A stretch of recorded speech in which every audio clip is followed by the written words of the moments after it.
예수께서 그들 앞에 또 비유를 들어 이르시되 천국은 좋은 씨를 제 밭에 뿌린 사람과 같으니 사람들이 잘 때 그 원수가 와서 곡식 가운데 가라지를 덧뿌리고 갔더니 싹이 나고 결실할 때 가라지도 보이거늘 집 주인의 종들이 와서 말하되 주여 밭에 좋은 씨를 뿌리지 아니하였나이까? 그런데 가라지가 어디서 생겼나이까?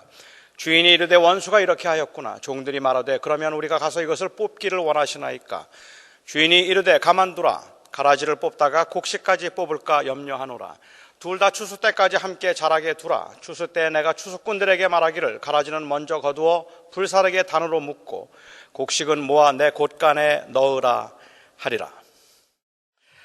칼린 스미스라고 하는 분이 교회에 대한 잘못된 이미지 4가지를 그의 책에서 소개했습니다. 교회 다니는 분들 중에 어떤 분들은 교회를 가스 스테이션으로 생각을 한다고 합니다. 영적으로 지칠 때 찾아와서 충전을 받고 가는 곳이라고 보고 있다면 그 교회를 가스 스테이션이라고 보는 것이라는 말이겠죠. 어떤 사람은 또 교회를 극장이라고 생각한답니다. 교회가 교인들을 엔터테인해서 찾아오는 사람들을 즐겁게 해주고 좋은 환경과 여건에서 쉼을 얻도록 하는 곳이라고 생각하고 그것을 기대하고 있다면 그 교회가 극장과 다를 바 없다는 것입니다.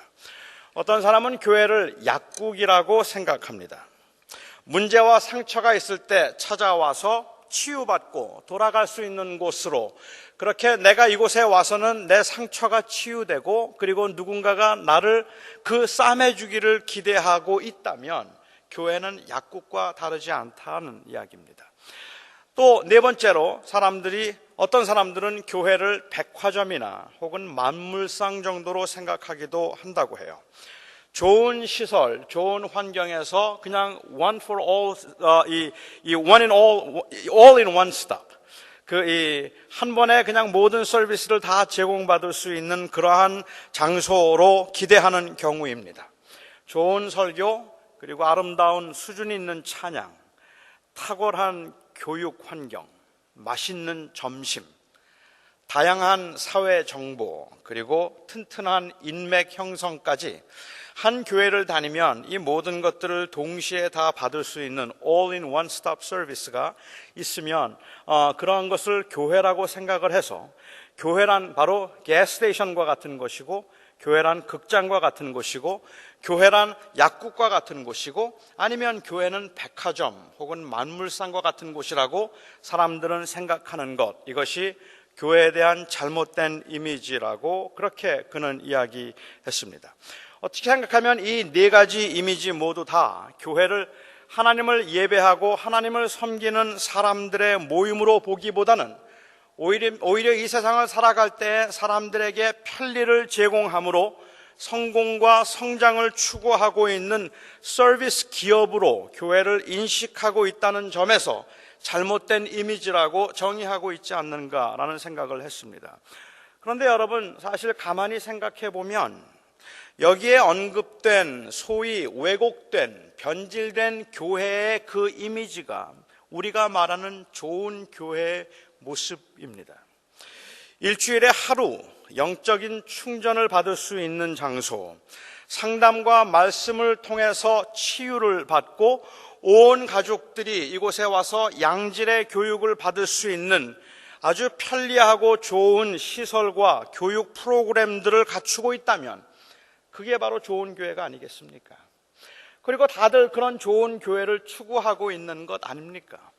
목회를 하고 있는 제 입장에서도 이렇게 모든 사람들의 영적인 상태에 치료해주고 상담해주고 위로를 받고 영적인 충전을 받을 수 있고 자녀들 교육을 잘 시킬 수 있고 또 이곳에 와서 성도들이 교제함으로 정말 즐겁고 편안하고 아주 행복한 시간을 일주일에 하루만이라도 가지고 갈 수 있는 그런 교회가 되어서 매주 교회에 오고 싶어 하는 사람들이 늘어나고 그리고 교인들은 올 때마다 또 주일을 기다린다면 어쩌면 그게 좋은 교회의 모습이라고 생각할지 모르겠어요. 그게 좋은 교회입니다. 하지만 교회의 본질에 맞는 교회는 아니기 때문에 아마도 이런 고민들이 있을 것 같아요. 왜 사람들은 이런 이미지를 아주 당연스럽게 좋은 교회의 이미지라고 생각하게 되었을까요? 물론 우선적인 이유가 있다면 편리함을 추구하고 있는 현대인들의 의식 구조 때문에 어쩌면 그런 교회가 좋은 교회이고 또 그런 교회들을 추구하고 있는지도 모르겠습니다. 고난이 있고 그리고 섬김이 있고 희생이 있는 것보다는 오히려 내가 대접을 받고 서비스를 받는 곳을 더 사람들은 선호하는 것, 그건 어쩌면 현대인들의 그런 의식 구조일 수도 있겠다 싶어요.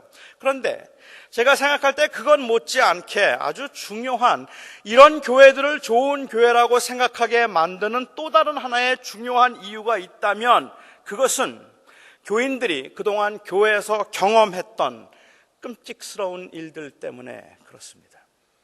너무 많은 다툼을 보았고 너무 많은 아픔을 경험했기 때문에 이런 상처가 없고 이런 아픔이 없고 소란스러움이 없는 교회라면 그냥 누군가가 나를 좀 그냥 leave me alone 해서 내가 영적으로 그런 충전을 받을 수만 있다면 그냥 좋은 교회라고 생각하게 되었다는 겁니다. 레슬리 플린이라고 하는 사람이 그의 책에서 이런 그 에피소드 하나를 소개한 적이 있습니다. 한 번은 뒷마당에서 아이들이 막 떠드는 소리가 들렸어요. 근데 한참 떠들다가 나중에는 소리가 점점 커지더니 막 싸우는 소리가 들리는 겁니다. 큰 소리로 막 싸우기 시작했어요. 레슬리가 놀라서 뒷마당으로 나가 보았더니 자기 딸이 거기에 있는 아이들을 모아놓고 막 소리를 지르고 있는 거예요. 큰 소리를 지르면서 막 뭐라고 막 하는데 굉장히 막 화가 난 듯한 표정이었습니다. 너무 놀라서 레슬리가 나가면서 그 딸을 불러서 무슨 일이냐고, 왜 이렇게 싸우느냐 그랬습니다. 그랬더니 이 아이가 돌아보면서 아주 천연덕스럽게 아무렇지도 않은 것처럼 엄마 지금 교회 놀이 하는 거야. We play church. 지금 우리 교회 놀이 하는 거야 라고 대답을 하더랍니다. 이렇게 교회는 늘 싸움이 있었고 영적으로는 아무런 도전도 위로도 받지 못하고 오히려 상처만 받은 사람들로서는 시끄럽지 않고 마음의 평안과 위로를 받을 수 있는 교회면 좋은 교회이고, 그냥 그렇게 깊이 관여하지 않고 교회의 좋은 것만 누릴 수 있다면 그렇다면 그런 교회를 차라리 선호하게 되었습니다. 충분히 이해가 가는 상황입니다. 그러니까 문제가 없는 교회는 하나도 없다는 말에 전적으로 공감을 하면서도 문제가 있는 교회는 피하고 싶습니다. 사람들이 모인 곳은 어디나 다 그럴 것이라는 것을 충분히 이해할 수 있고 동의할 수 있음에도 불구하고 왠지 그 말이, 사람들이 모인 곳은 다 그런 곳이라는 말이 잘못된 것과 악한 것을 합리화시키거나 용납하고 있는 것 같아서 아주 못마땅하기조차 합니다. 다른 사람들은 다 못된 사람들이고 나는 그래도 괜찮은 사람이라고 생각하는 것은 아니지만, 그래도 사람들이 살아가면서 그리고 사람들이 같이 모여서 공동체 생활을 하면서 정도를 넘었다 싶은 그러한 일들이 교회에 너무 비일비재하단 말입니다. 상식적으로 생각해도 그런 말들, 그런 일들은 있을 수 없을 것 같은데, 세상에 어떤 단체나 어떤 기관에서도 그런 일은 없을 것 같은 일들이 교회에서는 아무렇지도 않게 자행되고 있는 것을 볼 때 답답하다는 생각이 들어서 제발 이런 것들 없는 그냥 상식만 통하는 교회라도 좋겠다는 생각을 사람들은 하게 되고, 그런 교회를 사람들은 찾아가고 싶어집니다. 이러한 문제 많은 교회에서 도대체 어떻게 해야 할까?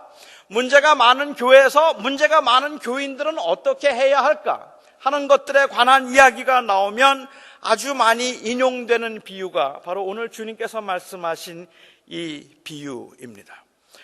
이 세상에는 완전한 교회가 없어서 어느 교회든지 알곡과 가라지가 있는 법인데, 아직은 때가 아니니까 하나님께서 심판하실 때까지 가라지가 보이더라도 참고 기다려야 한다는 설교는 아마도 여러분들도 많이 들어보셨을 겁니다. 교회가 완전한 사람들이 모인 곳이 아니라는 것은 인정합니다. 교회에서 알곡과 가라지를 구분하는 일이 얼마나 어려운 일이고 위험한 일인가 하는 것도 인정할 수 있습니다.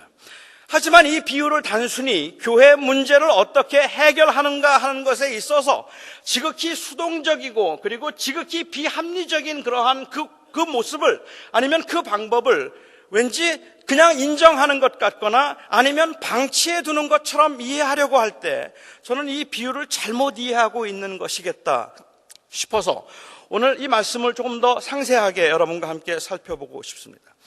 저는 이 비유를 이해함에 있어서 제가 들었던 두 가지 잘못된 해석과 그리고 적용에 관해서 먼저 여러분과 함께 생각해 보고 싶습니다. 여러분들은 어떻게 생각하시는지, 또 여러분도 제가 들었던 이 설교들을 여러분도 들으신 적이 있는지 한번 돌아보시면 좋겠어요. 우선 하나는 교회에서의 불의에 대한 용납입니다.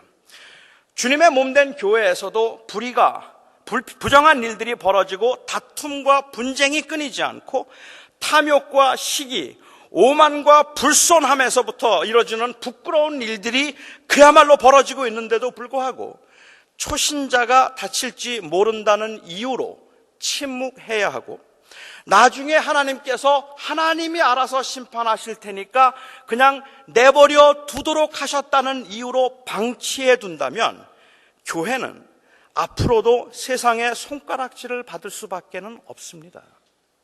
교회는 세상보다 더 나을 수 없다는 말입니다. 어찌 생각하면 그래서 이런 오해들 때문에 죄 있는 자가 먼저 돌로 치라는 주님의 말씀 따라서 죄를 지었다 할지라도 아무도 말하거나 판단하면 안 된다 생각하거나, 교회에는 알곡과 가라지가 있는 법인데 가라지를 치우지 말고 마지막 심판 때까지 내버려 두라고 하셨다는 그 말씀으로 그 잘못된 것을 방치함으로 인하여서 교회 안에서 교인들의 아니면은 교회 지도자들의 도덕적 수준이 땅에 떨어져 있는데도 불구하고 그것을 어떻게 할 수 없는 상황, 이런 상황에 이 말씀을 우리가 그런 상황에서 우리가 이 말씀을 적용하려고 하는 경우들을 종종 본다는 말이죠. 그래서 정말 사실 교회 지도자들이, 제가 목사니까 목사에 관한 이야기를 하죠.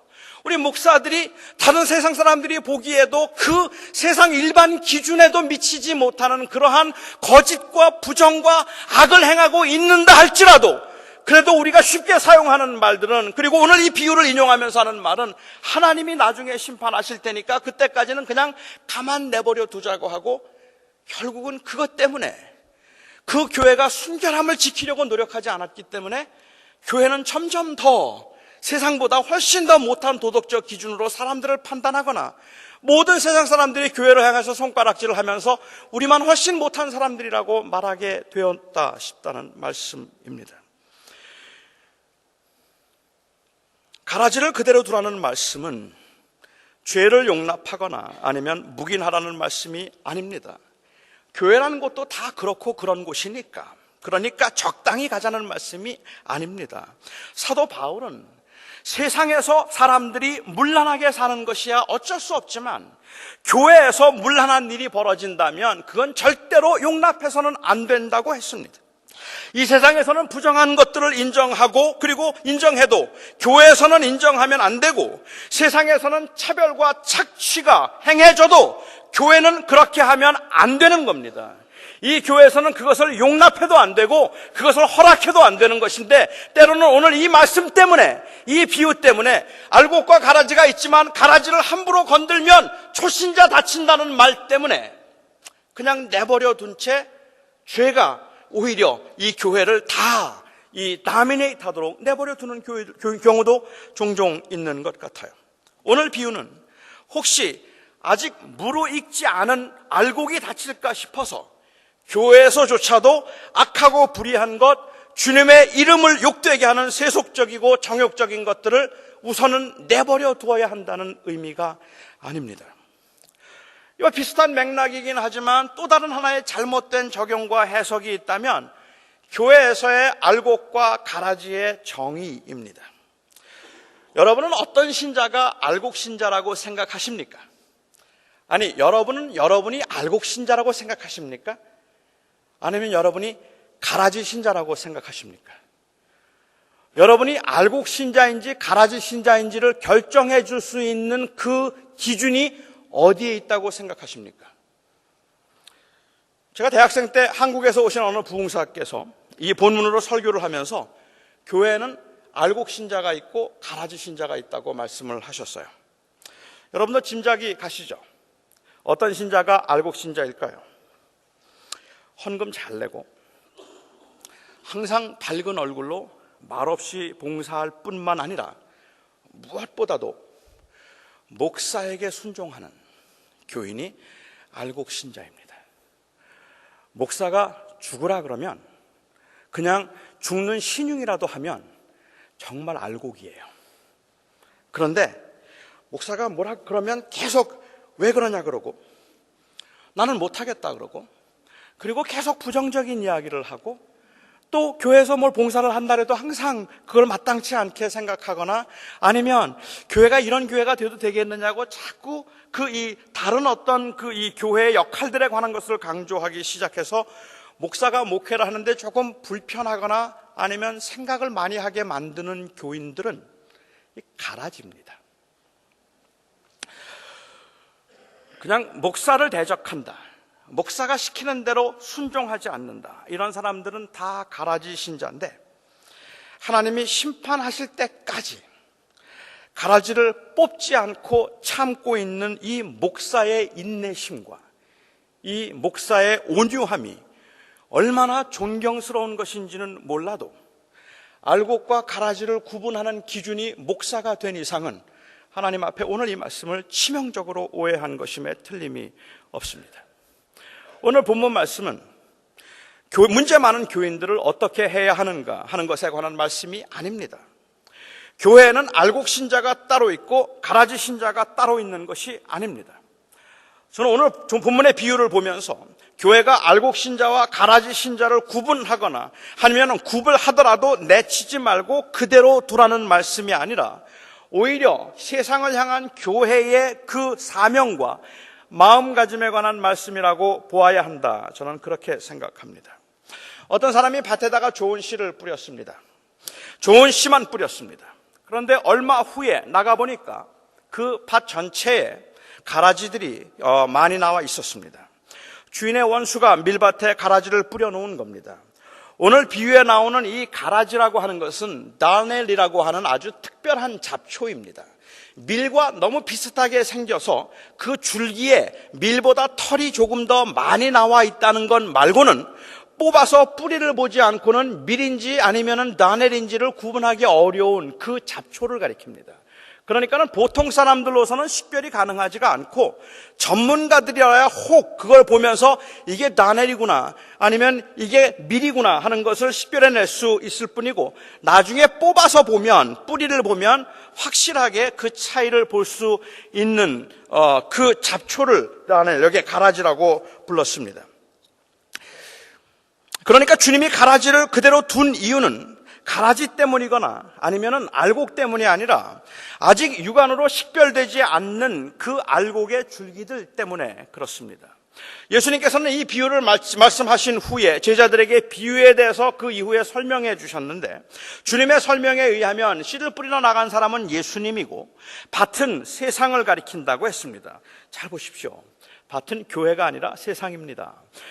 이 교회를 가리키는 것이 아니라 밭은 세상을 가리킨다고 했고 그리고 밤중에 몰래 가라지를 심은 원수는 마귀를 좋은 씨는 천국의 자녀들을 그리고 가라지는 악한 자의 아들들을 가리킨다고 했습니다.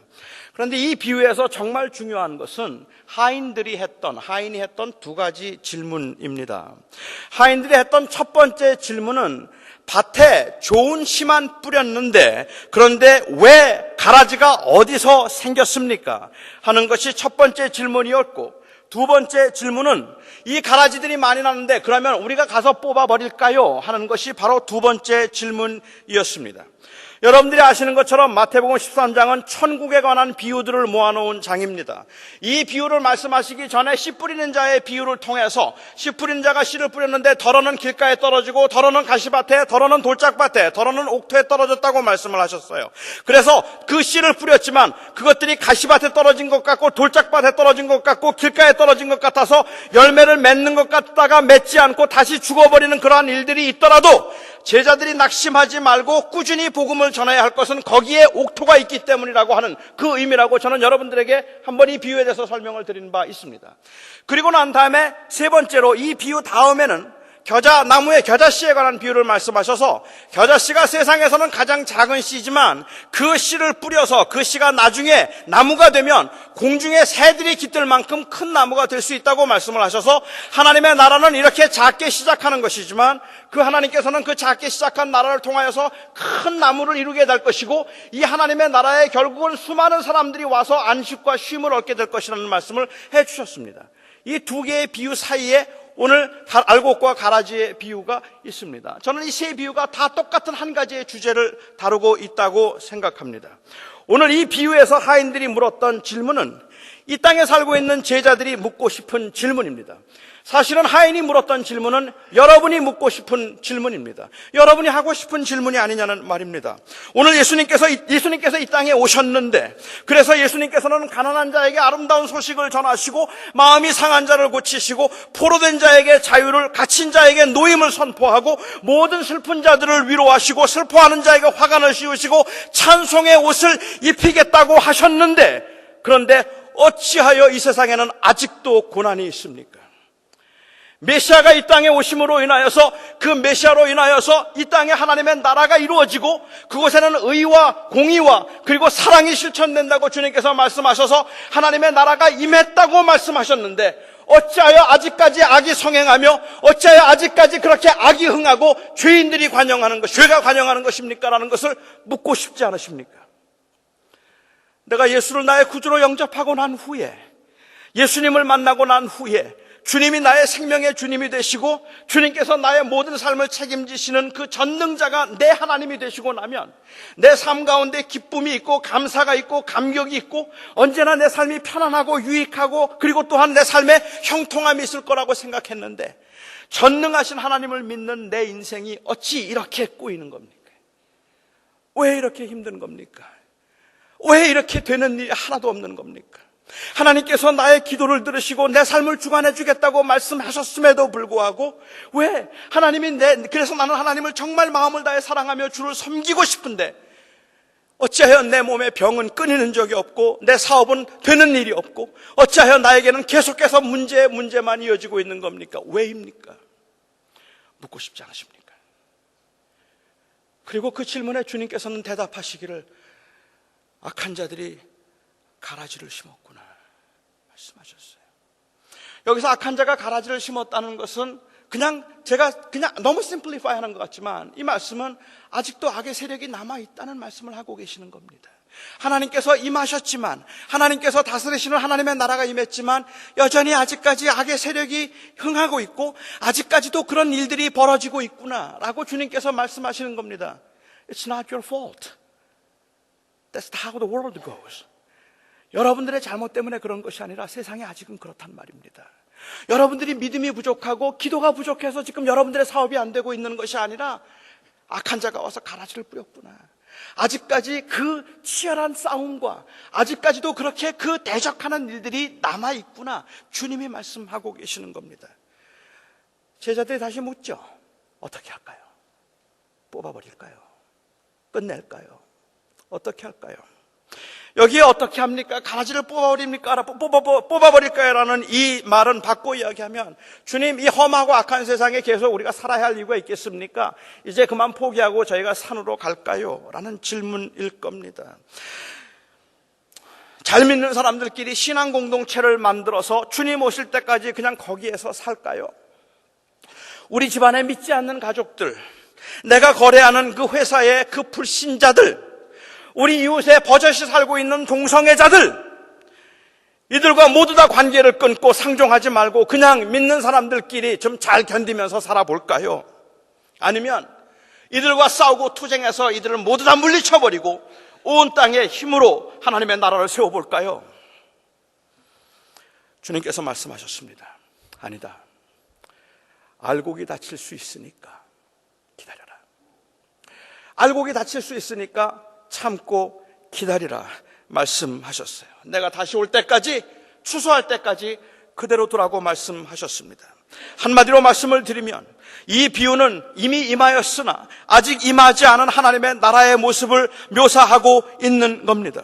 오늘 여기서 강조하고 있는 것은 예수님께서 이 땅에 오심으로 인하여서 죽음의 권세를 물리치고 사단을 결박하셨지만 아직까지 구원받지 못한 사람들과 구원받을 사람들을 위해서 주님이 다시 오실 때까지 남겨두신 그 모습, 악을 남겨두신 그 세상의 모습을 묘사하고 있다는 말씀입니다.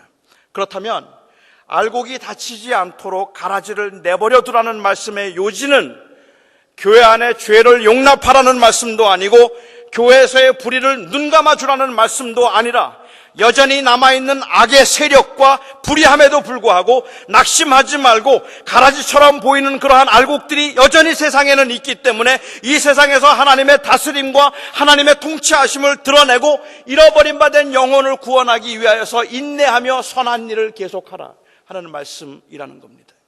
절대로 포기하지 말고 낙심하지 말고 주님께서 맡기신 일들을 계속해서 감당하고 있으라. 아직은 심판의 때가 아니니까 판단하려고 하지 말고 사랑하라고 말씀하고 계시는 겁니다. 이 세상을 보면서도 아직은 내 심판의 때가 오지 않았으니까 내가 이제 사랑을 이루었고 구원의 길을 열었지만 내가 다시 오실 그날까지 그 여전히 긴장이 남아있으니까 포기하지 말고 이 세상을 포기하지 말고 세상에서 꾸준히 선과 악을 행함으로 거기에 아직 남아있는 알곡들을 구원하도록 하라라고 말씀하시는 것입니다. 데이빗 브레이너드라고 하는 사람이 있습니다. 이 사람은 미국 인디언들에게 복음을 전했던 선교사였습니다. 가난하고 불쌍한 인디언들에게 선교를 하던 중에 그가 짤막하게 글을 하나 남겼어요. 잃어버린 영혼들을 주님께 인도하기 위해서는 내가 어디에 있든지 어디에 살든지 어떤 고난을 당하든지 나는 상관하지 않으리라. 내가 잘 때도 생각하고 깨어서도 가장 먼저 갖는 생각이 바로 이 위대한 사역, 영혼을 구원합니다. 내가 가장 바라는 것은 죄인들의 회심이며 이 죄인들의 회심에 나의 모든 희망은 오직 하나님께만 있다. 그는 그렇게 목숨을 바쳐서 인디언들을 위해서 선교를 하다가 아메리칸 인디언 중에 130명의 영혼을 주님께로 인도하고 29살의 젊은 나이에 병이 들어서 죽었습니다. 29살의 나이에 그가 병들어 죽었지만 제가 생각할 때는 데이빗 브레이너드는 이 주님의 비유를 이해했던 사람이라고 생각합니다. 대부분의 교인들은 불신과 무지, 게으름으로 일관된 삶을 살고 있던 그 인디언들을 가라지라고 생각했을 때 그는 그 안에 하나님이 남겨두신 알곡이 있기 때문에 그 민족을 포기하면 안 된다고 생각했고 그 알곡을 위해서 온 아메리칸 인디언들을 구원하지는 못했지만 거기에 있는 그 알곡을 위하여서 그의 생애 전부를 헌신할 수 있었습니다. 영국의 국회의원이었던 윌리엄 윌버포스라고 하는 사람이 있습니다. 여러분도 아마 잘 아실 겁니다. 이미 그의 생애가 영화로도 나왔고 어메이징 그레이스라고 하는 책으로도 나와 있는데요. 1785년에 이 윌버포스는 예수님을 구주로 영접했습니다. 예수님을 구주로 영접하고 난 다음에 그는 영국 그 국회에서 20년 동안을 영국의 노예 폐지를 위해서 투쟁했던 사람입니다. 그리고 마침내 그가 리타이어 하기 전에 영국에서 노예 제도를 폐지하는 그 법안을 처음으로 통과시켰던 사람입니다. 그는 세상 사람들이 가라지 같은 인생이라고 노예들을 경멸하고 학대하고 그 노예들은 아무렇게나 다루어도 괜찮은 소유물이라고 생각을 했을 때에 그들에게 예수님의 사랑을 실천하고 하나님의 공의를 드러내고자 애를 썼습니다. 모든 사람들이 손가락질을 하고 말도 안 되는 짓을 하고 있다고 저들에게는 그런 가치가 없는 인간들이라고 말을 할 때에도 거기에 알곡이 있다는 것을 알았기 때문에 그들을 가라지라고 불러서는 안 된다고 생각했기 때문에 그들을 위해서 투쟁하고 그들을 위해서 싸웠습니다. 가라지라는 편견에 피해를 볼 수 있었던 알곡을 위해서 산 하나님의 사람이 된 것입니다. 이 비유의 핵심은, 그리고 이 비유의 교훈은 소망이 없어 보이고 악에게 삼킬 것 같아도 포기하지 말고 하나님의 나라를 위해서 꾸준히 그리고 끊임없이 살아가라는 말씀입니다. 그런데 교회가 이렇게 가라지와 알곡이 함께 있는 세상에 살면서 엉뚱한 가치 기준으로 알곡과 가라지를 구분하고 자기 교회에서 자기에게 충성할 사람을 알곡으로 규정하고 도움이 안 되는 사람을 가라지로 규정을 해서 가라지치기, 알곡 고르기에만 관심을 보이고 있다는 것이 서글픈 일입니다. 현대 교회의 이런 무기력한 모습에 대해서 커밋 롱이라고 하는 목사는 말하기를, 모든 우리의 교육과 훌륭한 시설들 그리고 아름다운 교회 모습을 가지고도 우리는 교육받지 못한 우리의 선조들보다 그리스도께 영혼을 인도하는 일을 제대로 하지 못하고 있다. 우리는 더 이상은 사람 낚는 어부가 아니라 어항 관리자일 뿐이며 우리는 대부분의 시간을 다른 사람의 어항에서 고기를 건져 오는데 보내고 있다고 했습니다. 가슴을 칠 일이 아니겠습니까, 여러분? 통탄할 일이 아니겠습니까? 목사인 제가 그렇단 말입니다. 그렇게 목회를 하고 있다고 그는 말하고 있다는 말입니다. 현대인들은 이렇게 좋은 시설과 그리고 이렇게 좋은 그런 환경과 여건을 가지고 있음에도 불구하고 제가 지금 관심을 가지고 있는 것은 이 교회를 성장시키기 위해서, 이 교회가 부흥하고 좋은 교회가 되도록 하기 위해서 여기에 가라지처럼 보이는 사람들은 빨리 다 걸러내버리고 아무런 영양가도 없고 힘도 없이 그냥 내 에너지만 뺏어갈 것 같은 가라지들을 빨리 골라서 다 쳐버리고 다른 어항에 있는 싱싱해 보이는 고기들을 가져다가 이 어항에서 그 싱싱한 고기들이 들어와서 이 어항에 활개치는 그 모습을 보고 싶어 하는 것, 이게 목회라면 저는 어항 관리자입니다.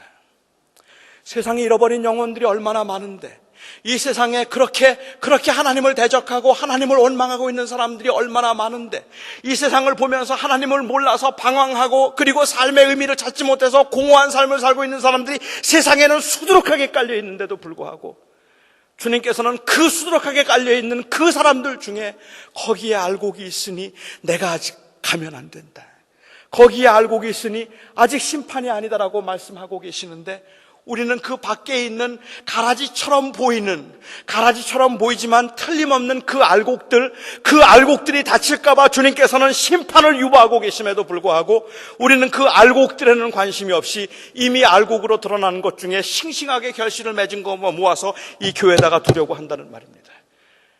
그리고 이 교회 안에 목사를 대적하거나 아니면 교회 행정에, 교회 이 방향에 거침돌이 되는 것 같은 사람들은 우리는 너무 쉽게 가라지라고 규정하고 그들을 쳐내려고 할 뿐만 아니라 오히려 그들을 쳐내지 않고 그렇게 가라짐에도 불구하고 그냥 꾹 참고 저 가라지들 주님께서 심판하실 때까지 나는 심판하지 않겠다고 그냥 그렇게 꾹 참고 있는 모습을 굉장한 신앙인이요, 굉장한 주님의 제자요, 성자처럼 보고 있다는 말입니다.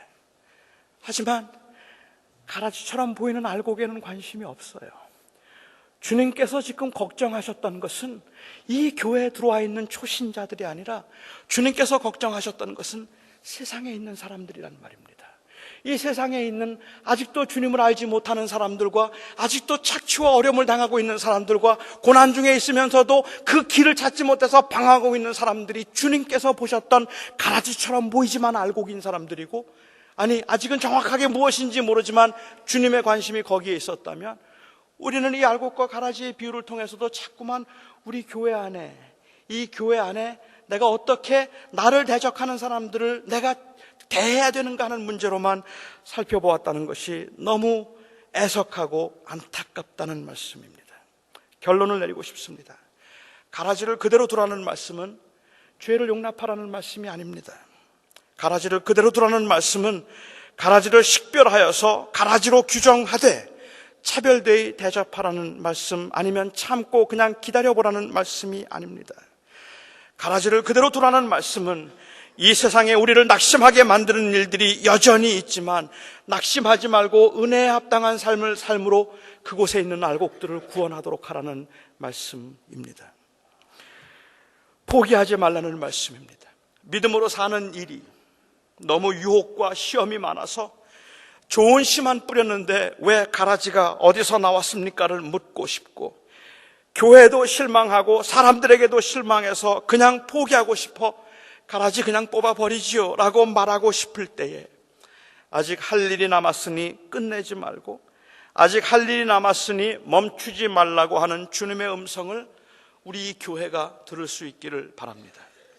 믿음으로 사는 것이 얼마나 힘든 일인지, 교회를 포기하지 않는 일이 사실은 그게 이 큰 일이라, 믿음이 그런 큰 일이라서 이 믿음이 필요할 만큼 우리에게는 상처받고 상처 주는 일들이 아주 비일비재하지만 누군가를 용서한다는 것이 얼마나 상처가 되는 일인지, 포기하지 않고 무엇인가 다시 시작한다는 것이 얼마나 두렵고 불안한 일인지 우리 모두 다 잘 알고 있지만, 우리를 위해서 오셔서 죽으시고 그리고 부활하신 예수님의 은혜로 구원을 받은 구원을 확신하는 만큼 다시 오신다는 주님의 약속을 믿고 주님이 기뻐하시는 그 일을 우리는 앞으로도 지속해야 할 것입니다. 우리는 이 땅에 살아가는 동안에 지금은 일할 때이고 지금은 기다릴 때이지 심판할 때가 아니고 정죄할 때가 아니며 지금은 포기할 때가 아닙니다. 세상이 악하다 하여서 두려워하지 마시기 바랍니다.